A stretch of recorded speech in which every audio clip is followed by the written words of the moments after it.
യമനിലെ ജയിലിൽ കഴിയുന്ന നിമിഷപ്രിയയുടെ വധശിക്ഷ ഒഴിവാക്കാൻ ശ്രമം തുടരുന്നു. ഇടപെടൽ ആവശ്യപ്പെട്ട നിമിഷപ്രിയ ആക്ഷൻ കൌൺസിൽ നൽകിയ ഹർജി സുപ്രീംകോടതി ഇന്ന് പരിഗണിക്കും. ഹർജിയിൽ കേന്ദ്ര സർക്കാരിന് വേണ്ടി അറ്റോർണി ജനറൽ ഹാജരായി മറുപടി നൽകും.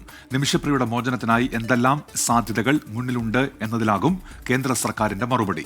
നിമിഷപ്രിയയുടെ വധശിക്ഷ ബുധനാഴ്ച നടപ്പാക്കുമെന്ന റിപ്പോർട്ടുകൾ വന്ന ശേഷം കേന്ദ്ര സർക്കാർ ഇതുവരെയും ഔദ്യോഗികമായി വിഷയത്തിൽ പ്രതികരിച്ചിട്ടില്ല. വിവരങ്ങളുമായി ഡൽഹിയിൽ നിന്ന് ചേരുന്നത് ബൽറാം നെടുങ്ങാടിയാണ്. Balram, good morning. ഏത് തരത്തിലുള്ള ശ്രമങ്ങളാണ് കേന്ദ്ര സർക്കാരിന്റെ ഭാഗത്തു നിന്ന് ഉണ്ടാകാനൊരു സാധ്യത? മുഖ്യമന്ത്രി കേന്ദ്ര സർക്കാരിനോട് ഇക്കാര്യം ആവശ്യപ്പെട്ടിരുന്നു എന്ന് മനസ്സിലാക്കുന്നു. പക്ഷേ ഈ വധശിക്ഷയുടെ തീയതി നിശ്ചയിച്ചതിനു ശേഷം കേന്ദ്രം പ്രതികരിച്ചിട്ടുമില്ലല്ലോ. Very good morning Unmesh, Christina. Nimisha Priya കേസിനെ സംബന്ധിച്ചിടത്തോളം ഇന്നത്തെ ദിവസം ഏറെ നിർണായകമാണ്. കാരണം ഈ വിഷയത്തിൽ കേന്ദ്ര സർക്കാരിൻ്റെ ഇടപെടൽ ആവശ്യപ്പെട്ടുകൊണ്ടുള്ള നിമിഷപ്രിയ ആക്ഷൻ കൗൺസിലിൻ്റെ ഹർജി ഇന്ന് സുപ്രീം കോടതി പരിഗണിക്കുന്നുണ്ട്. അടിയന്തര പ്രാധാന്യം കണക്കിലെടുത്തുകൊണ്ട് തന്നെ ഇന്ന് തന്നെ കേന്ദ്ര സർക്കാരിൻ്റെ നിലപാട് ഈ വിഷയത്തിൽ എന്താണ് എന്നത് സംബന്ധിച്ചുള്ള സമഗ്ര വിവരങ്ങൾ അറിയിക്കാൻ സുപ്രീം കോടതി നേരത്തെ മെൻഷൻ ചെയ്ത് ഈ ഹർജി പരിഗണിക്കാൻ തീരുമാനിച്ച ഘട്ടത്തിൽ തന്നെ കേന്ദ്ര സർക്കാരിന് നിർദ്ദേശം നൽകിയിരുന്നു. അറ്റോർണി ജനറൽ മുഖേന ഈ വിഷയങ്ങൾ അറിയിക്കാനാണ് ആവശ്യപ്പെട്ടിരിക്കുന്നത്.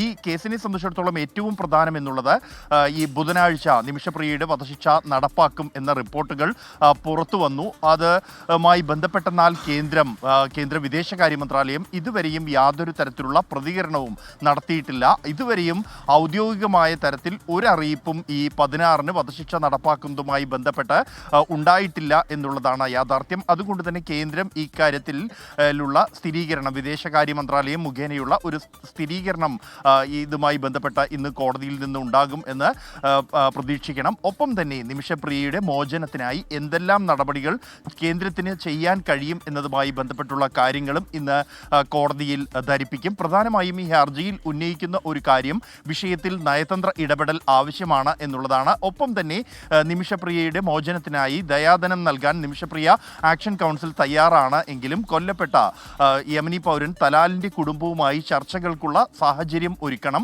അതിന് കേന്ദ്ര വിദേശകാര്യ മന്ത്രാലയത്തിന് സുപ്രീം കോടതി നിർദ്ദേശം നൽകണം എന്നുള്ളതാണ്. അതുകൊണ്ട് തന്നെ ഇക്കാര്യത്തിൽ കേന്ദ്രത്തിന് എന്തെല്ലാം ചെയ്യാൻ കഴിയും എന്ന കാര്യവും ഇന്ന് കോടതിയിൽ കേന്ദ്ര സർക്കാർ അറിയിക്കുന്നുണ്ട്. ക്രിസ്റ്റീന സൂചിപ്പിച്ച പോലെ തന്നെ ഈ വിഷയത്തിൽ കേരളത്തിൽ നിന്നുള്ള MP-മാർ ഒപ്പം തന്നെ മുഖ്യമന്ത്രി പിണറായി വിജയൻ എന്നിവർ കേന്ദ്രത്തിന് ഇതിനകം തന്നെ കത്ത് നൽകിയിട്ടുണ്ട്. മുഖ്യമന്ത്രി പിണറായി വിജയൻ കഴിഞ്ഞ ദിവസം പ്രധാനമന്ത്രിക്കാണ് കത്ത് നൽകിയിരിക്കുന്നത്. ആ കത്തിൽ തന്നെ നേരത്തെ 2 തവണ വിദേശകാര്യമന്ത്രി S ജയശങ്കറിന് ഈ വിഷയത്തിൽ ഇടപെടണമെന്നും നിമിഷപ്രിയയുടെ മോചനം സാധ്യമാക്കാൻ ആവുന്നതെല്ലാം ചെയ്യണമെന്നും വിഷയത്തിൽ ദയാധനം ഉൾപ്പെടെ നൽകാനുള്ള ചർച്ചകൾക്ക് സഹായം നൽകണമെന്നും ആവശ്യപ്പെട്ടുള്ള കത്തും ഉൾപ്പെടുത്തിയിട്ടുണ്ട്.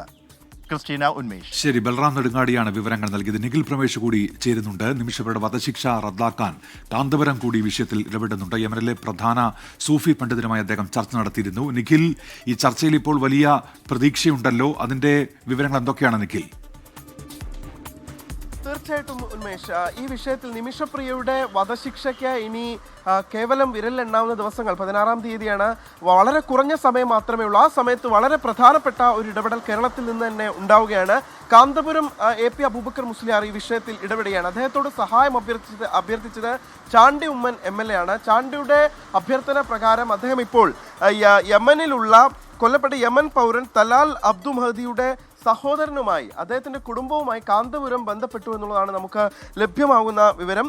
AP മുസ്ലിയാരുടെ സുഹൃത്തു കൂടിയായ യമനിലെ പ്രശസ്ത ഇസ്ലാമിക പണ്ഡിതൻ ഹബീബ് ഉമർ ബിൻ ഹഫീസുമായാണ് കാന്തപുരത്തിൻ്റെ ഓഫീസ് ഇതിനോടകം തന്നെ ബന്ധപ്പെട്ടിട്ടുള്ളത്. അങ്ങനെയെങ്കിൽ അത് വളരെ പ്രധാനപ്പെട്ട ഒരു പ്രതീക്ഷയാണ്. കേരളത്തെ സംബന്ധിച്ചിടത്തോളം കേരളത്തിൽ നിന്നുള്ള ഒരാൾ അവിടെ വധശിക്ഷ കാത്തു കഴിയുന്നു. അത് ദീർഘനാൾ ജയിലിൽ കഴിഞ്ഞ് അവരുടെ അവസ്ഥയും ആ കുടുംബത്തിൻ്റെ സാഹചര്യമൊക്കെ നമുക്ക് അറിയാവുന്നതാണ്.